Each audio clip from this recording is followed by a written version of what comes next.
Les images que vous venez de voir ont marqué l'histoire des États-Unis. Gary Planchet est devenu le symbole de la vengeance paternelle et surtout cela a déclenché un vaste débat sur une question qui divise encore aujourd'hui. Faut-il se faire justice soi-même ? Tout commence avec June Ann Sheridan, née en 1948 dans le Bronx à New York. Elle est issue d'une famille nombreuse où elle grandit entourée de ses 5 frères et sœurs.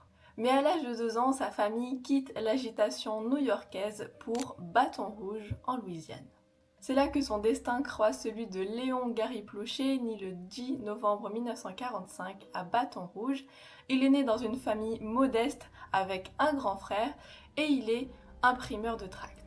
June, elle rêve d'un avenir plus éclatant. Passionnée de musique, elle devient chanteuse dans un club de nuit à Baton Rouge et c'est justement là où elle va rencontrer Gary. Le 20 décembre 1969, ils se marient, mais ce que June ne réalise pas encore, c'est que Gary cache une addiction bien sombre, l'alcoolisme.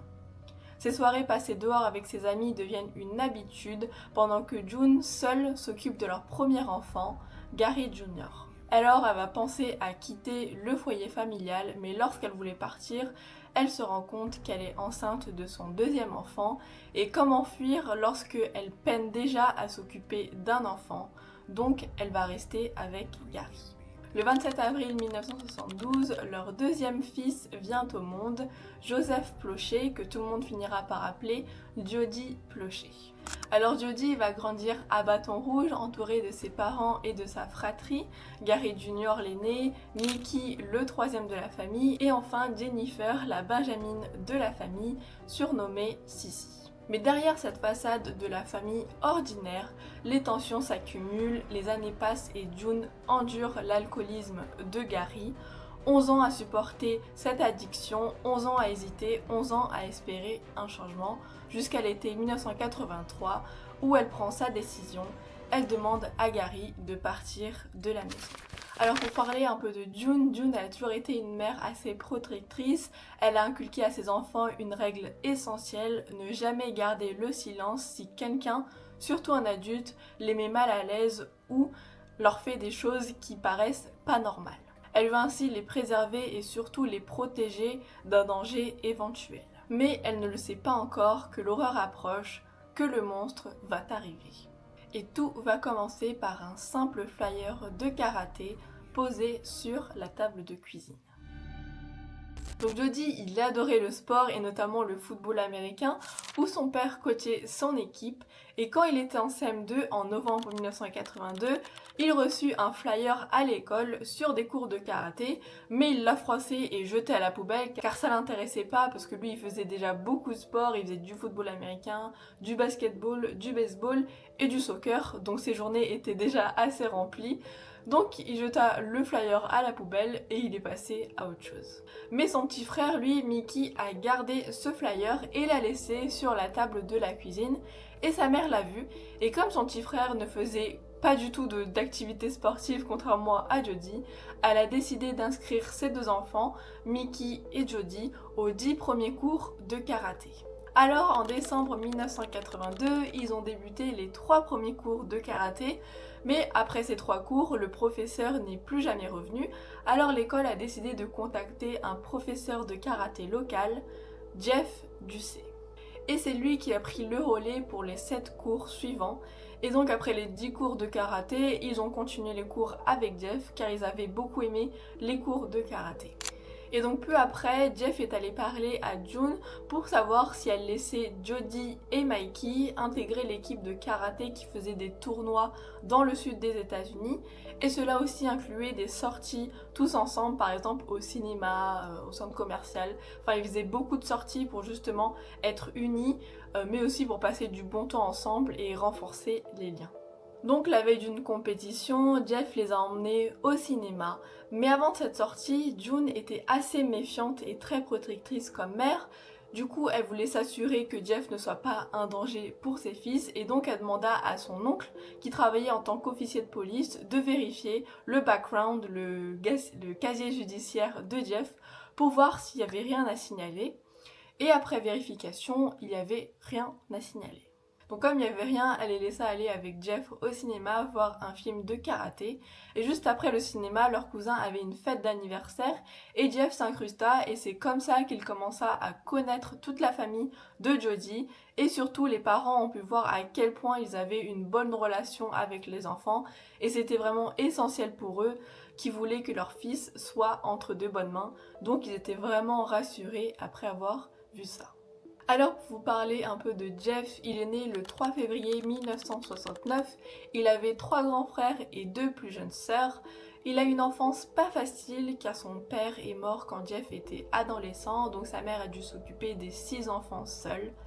Mais aussi parce que Jeff a subi des violences sexuelles de la part des petits amis de sa mère. Quand il avait 8 ans, mais aussi plus tard lors du deuxième petit ami de sa mère, il a subi des abus de leur part. En fait, ce deuxième petit ami de sa mère était assez violent avec lui puisque s'il ne faisait pas ce qu'il lui disait de faire, il le frappait violemment, si violemment qu'un jour il n'a pas pu aller à l'école pendant plusieurs jours. Aussi, Jeff a 17 ans, il a été arrêté après avoir dérangé un enfant et comme sa mère connaissait des gens dans la police, il n'y a rien eu sur son casier judiciaire et c'est pour cela en partie que l'oncle de June n'a rien trouvé sur son casier judiciaire. Et Jeff prendra l'excuse des abus qu'il a subis quand il était petit pour justifier la raison pour laquelle il était attiré par les enfants. Alors comme je vous ai dit, Jeff il arrivait peu à peu à gagner la confiance de la famille et peu à peu il réussit à s'insérer dans cette famille en passant beaucoup de temps avec eux. Par exemple, un jour Gary est allé déposer Jeff chez lui, c'est-à-dire dans la salle de karaté car il était fauché donc il n'avait pas les moyens de se prendre un appartement et donc Gary le déposa car lui et sa famille allaient manger chez ses parents tous les dimanches et donc là comme c'était un dimanche il devait aller manger chez ses parents et en le laissant Gary il éclata en sanglots en le voyant seul. Donc Gary a commencé à culpabiliser, c'est pourquoi il est reparti chercher Jeff. Il l'a amené chez lui où il s'est douché, il lui a donné un nouveau t-shirt et ensuite il est parti avec eux chez les grands-parents de Jodie manger le dimanche midi.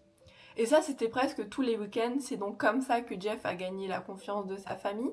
C'est vraiment un membre de leur famille, tout le monde lui faisait confiance et c'est pourquoi il ramenait les enfants à la maison après leur sortie des cours de karaté, où ils restaient ensemble pour le dîner, enfin bref, c'était vraiment un membre de la famille quoi, il passait vraiment beaucoup de temps avec eux. Et ça c'est vraiment très important dans l'histoire, toute la famille Plauché lui faisait vraiment confiance, retenez bien ça. Alors Jeff il était adoré par toute la famille Plauché mais aussi par les élèves de karaté car il faisait beaucoup de sorties avec eux, ils allaient au centre commercial, au cinéma, à la librairie, vraiment c'était un ami cool pour eux avec qui ils pouvaient faire tout ce qu'ils voulaient et surtout tout ce que leurs parents ne les laissaient pas faire. Donc personne ne voyait le mal en Jeff et pourtant c'était un véritable monstre. En février 1983, durant les cours de karaté et devant les parents, les élèves faisaient des étirements, rien de plus banal, mais Jeff en profitait pour toucher les jambes, se mettre derrière Jodie lorsqu'il faisait le grand écart, afin de commencer à le toucher, sans forcément éveiller les soupçons des parents, mais aussi les soupçons de Jodie. Ou encore lorsque Jeff ramenait chez lui les enfants, il laissait Jodie conduire la voiture, donc il le mettait sur ses genoux, et Jeff mettait ses mains sur son entrejambe comme si de rien n'était et que tout était normal pour encore une fois que Jodie n'ait aucune méfiance envers lui. Donc tout au long de ces attouchements, Jodie n'osait rien dire parce que pour lui, Jeff ne savait pas trop mettre où ses mains et c'est pour ça qu'il les mettait ici, mais en fait il voyait pas vraiment le mal qu'il pouvait avoir derrière. Mais les choses vont s'accélérer lors d'un voyage à Houston en avril 1983 pour un tournoi de karaté. Jodie a fini deuxième lors de cette compétition et à chaque tournoi, ils ont pris l'habitude de dormir dans un motel sur la route du retour. Alors Jeff y prenait 2 chambres à chaque fois. Dans une chambre il y avait Gary qui était venu à la compétition voir son fils. Donc lui il dormait avec d'autres enfants du karaté et dans une autre chambre il y avait Jeff, Jodie, Mikey son frère et un autre enfant.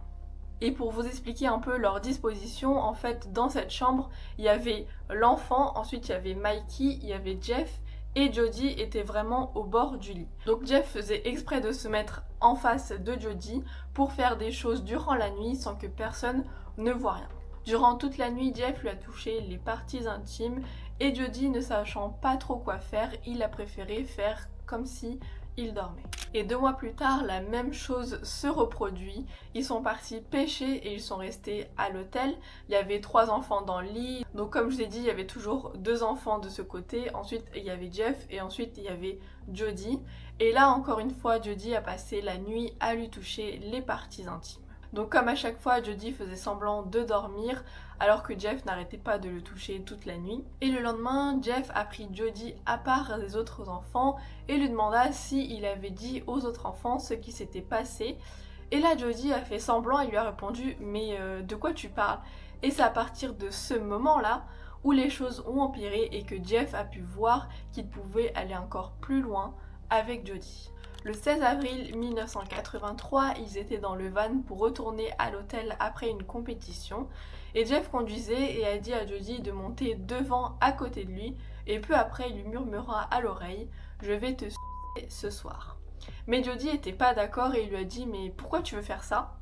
Et à partir de cette soirée-là, il a commencé à lui et ça arrivait à peu près tous les jours parce qu'en fait Jeff il trouvait toujours un moyen de garder Jody seule et de l'éloigner des autres enfants, par exemple lors des cours de karaté, lors des compétitions. Enfin là il disait à Jody qu'il devait rester un peu plus pour travailler un peu ses coups parce qu'il n'était pas encore très prêt, ou alors il donnait de l'argent aux autres enfants pour qu'ils aillent acheter des bonbons tandis que lui et Jody se retrouvaient seuls et là ils commettaient les abus. Mais malheureusement, Jody n'était pas le seul à être victime de ce bourreau car d'autres enfants du cours de karaté l'étaient aussi. Autre exemple d'abus, un jour il avait une compétition à Dallas et ses parents ne voulaient pas qu'il reste à l'hôtel avec les autres enfants et surtout il y avait son oncle qui habitait pas loin, donc Jeff allait l'amener chez son oncle et il était assez énervé parce qu'il restait pas avec eux. Et donc avant de partir chez son oncle, Jeff lui a fait un bisou sur la bouche à Jody. Et son oncle énervé l'a dit alors à son père ce qui s'était passé et qu'il y a vraiment quelque chose qui cloche avec Jeff. Mais Gary, il a pris la défense de Jeff et ça s'est terminé comme ça.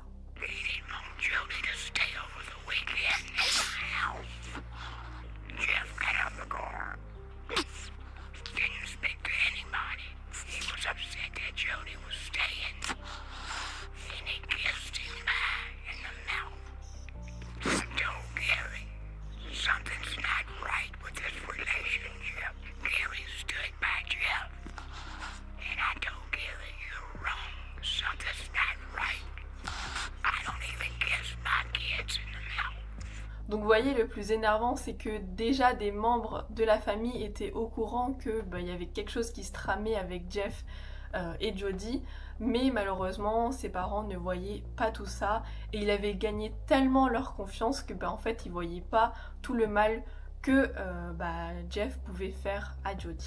Donc comme je vous l'ai déjà dit, Jeff était assez fauché et ça en partie car il devait 15 000 $ à quelqu'un et donc il a dit à Jody que s'il ne pouvait pas obtenir un prêt de quelqu'un, il le kidnapperait et il partirait en Californie avec Jeff.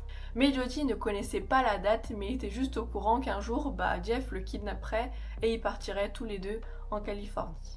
Et Jody n'avait pas d'autre choix de dire qu'il était d'accord car il savait que si il disait non, Jeff allait devenir dingue et ça aurait des conséquences sur lui. Alors le 19 février 1984 à 9 h, le frère de Jeff l'a déposé devant chez Jody et il a demandé à la mère de Jody s'il pouvait emprunter sa voiture pour aller rejoindre son frère qui est parti vendre un tapis à quelqu'un et aller voir si tout était ok et aussi s'il pouvait ramener Jody avec lui. Sa mère lui a dit de ne pas trop tarder avec Jody car le lendemain il avait école. Et c'est là que le kidnapping arrive. Jody et Jeff sont allés au Texas à la maison de la mère de Jeff où le jour d'après, June appela la mère de Jeff pour lui demander s'ils étaient là et que Jeff avait kidnappé Jody et s'il ne venait pas aujourd'hui, elle allait appeler la police. Jeff rassura sa mère en lui disant qu'il allait à New York et que sur le chemin, il allait le déposer. Ensuite, sa mère, Jody et Jeff sont allés chez son oncle pour lui demander de l'argent pour ce soi-disant voyage à New York. Et le jour d'après, le mardi, donc 2 jours après, ils sont allés à Port Arthur où ils ont pris un bus pour aller à Los Angeles. Et ça, sans que la mère de Jeff le sache parce qu'elle, elle était du coup persuadée qu'il allait à New York. Mais ce que Jeff ne savait pas, c'est que le même jour, la sœur de Jeff raconta tout à June sur ses antécédents d'abus sur mineurs. Donc sa mère va signaler sa disparition et elle et Mike Barnett, un shérif que la famille Blocher connaissait, vont en direction de Port Arthur pour aller le chercher. Mais malheureusement, ils ont raté d'1 heure le bus. Et ce qui va être important dans l'histoire, c'est que Mike contacte le FBI. Ils ont mis en écoute le téléphone de la famille Blocher et Mike avait coaché June sur le comportement à avoir si Jeff l'appelait. Elle devait paraître cool, comme si de rien n'était. Pour ce voyage, Jeff n'avait pas assez d'argent, donc après avoir feuilleté un magazine de karaté, il tombe sur un karatéka qu'il connaissait très bien. Donc il l'appela et il lui dit qu'il était à Los Angeles pour une compétition avec ses élèves, mais que le van a été volé et qu'il aurait besoin d'argent pour payer le retour. Et donc qu'il le rembourserait après, etc. Et le monsieur lui donna 550 $. Donc après être arrivé à Los Angeles et avoir reçu cet argent, et ben Jeff et Jody, ils vont passer la nuit au Hilton, rien que ça, déjà qu'il n'avait pas beaucoup d'argent. Et pour résoudre ce problème financier, il demanda à Jody s'il pouvait avoir des relations avec un adulte pour ramener un peu de l'argent, mais Jody refusa et ça s'est arrêté là, heureusement. Le jour d'après, Jody et lui sont partis à Canoga Park où ils cherchaient un appartement pour ensuite essayer de trouver un emploi, donc pour avoir de l'argent. Et ensuite, ils ont pris le bus pour Anaheim et ils sont allés à Disneyland. Ouais, lors de son kidnapping, Jody est partie à Disneyland. Donc en tant qu'enfant, Jody a adoré ce voyage car c'était la première fois qu'il allait en Californie, qu'il voyait le Hollywood Sign, qu'il allait à Disneyland. C'était un enfant donc en fait il voyait pas le mal et aussi la préoccupation que ses parents pouvaient avoir. Mais aussi parce que Jeff était plus préoccupé à trouver un travail, un appartement et ne pas se faire attraper par la police. Donc lors de ce voyage, il abusait beaucoup moins de Jody. Le 29 février, 10 jours après sa disparition, Jeff autorise Jody à appeler sa mère depuis le Samoa Hotel à Anaheim, inconscient que l'appel était tracé. June a parlé du coup à son fils puis à Jeff lui disant qu'elle était contente que lui et son fils aillent bien, qu'elle est contente qu'il l'emmène en voyage, comme lui avait dit Mike Barnett. Et du coup tout ça c'était un mensonge car l'appel était tracé par le FBI comme je vous l'avais dit. Et alors que June était encore en appel avec Jeff, elle a pu entendre les policiers débarquer dans la chambre où Jeff et Jody étaient et arrêter Jeff. Jeff est arrêté pour kidnapping et Jody est interrogée par la police et il va dénier toute forme d'attouchement ou de la part de Jeff car il dit avoir fait un pacte avec lui-même et n'avouera pas que Jeff l'a violé car le jour où il sortirait de prison, il pourrait à nouveau revoir Jody et donc là il pourrait lui dire que lui n'a rien avoué et que c'est pas lui qui a dit tout ça quoi.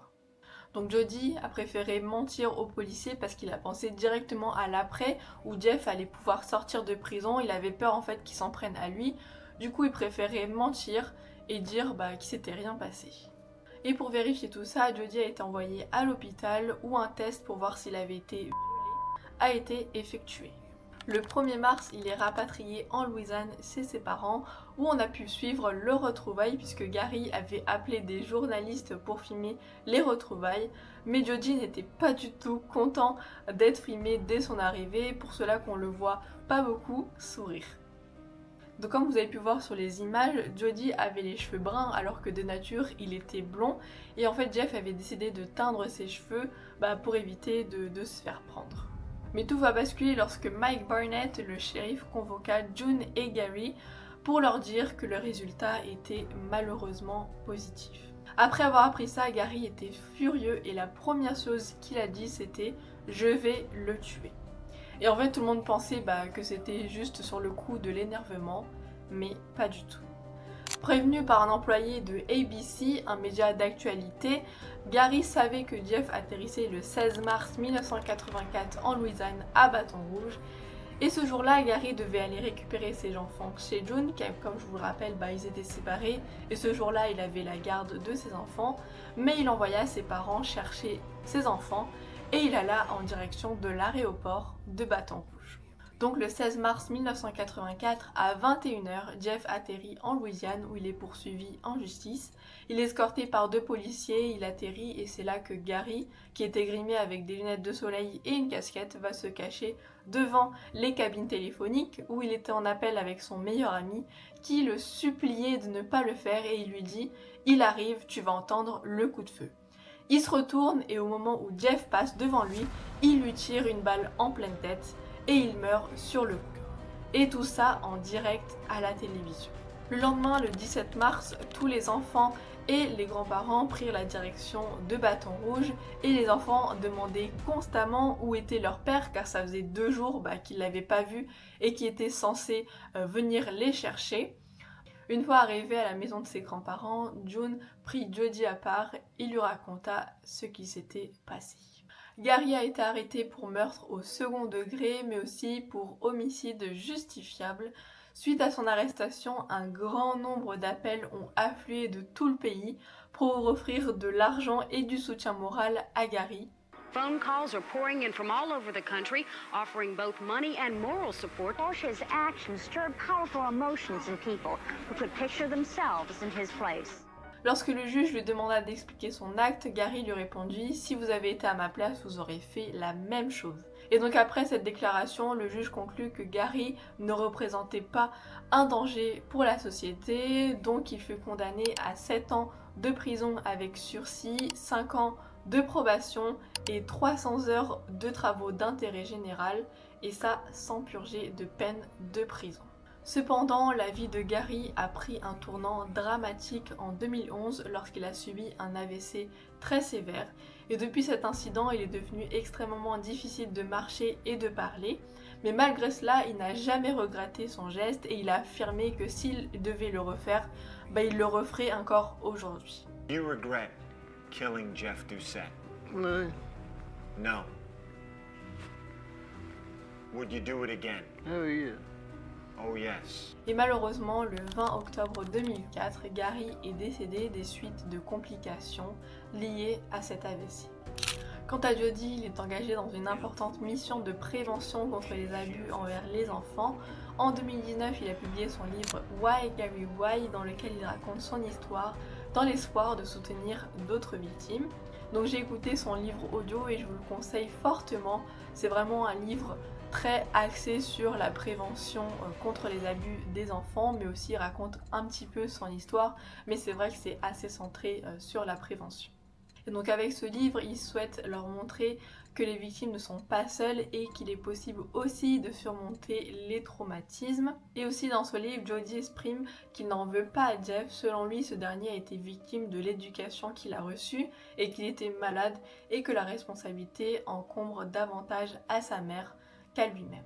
Alors pour vous, est-ce que le geste de Gary Clocher était justifiable? Dites-le moi en commentaire. N'hésitez pas à liker, à vous abonner. Je vous dis à bientôt. Salut!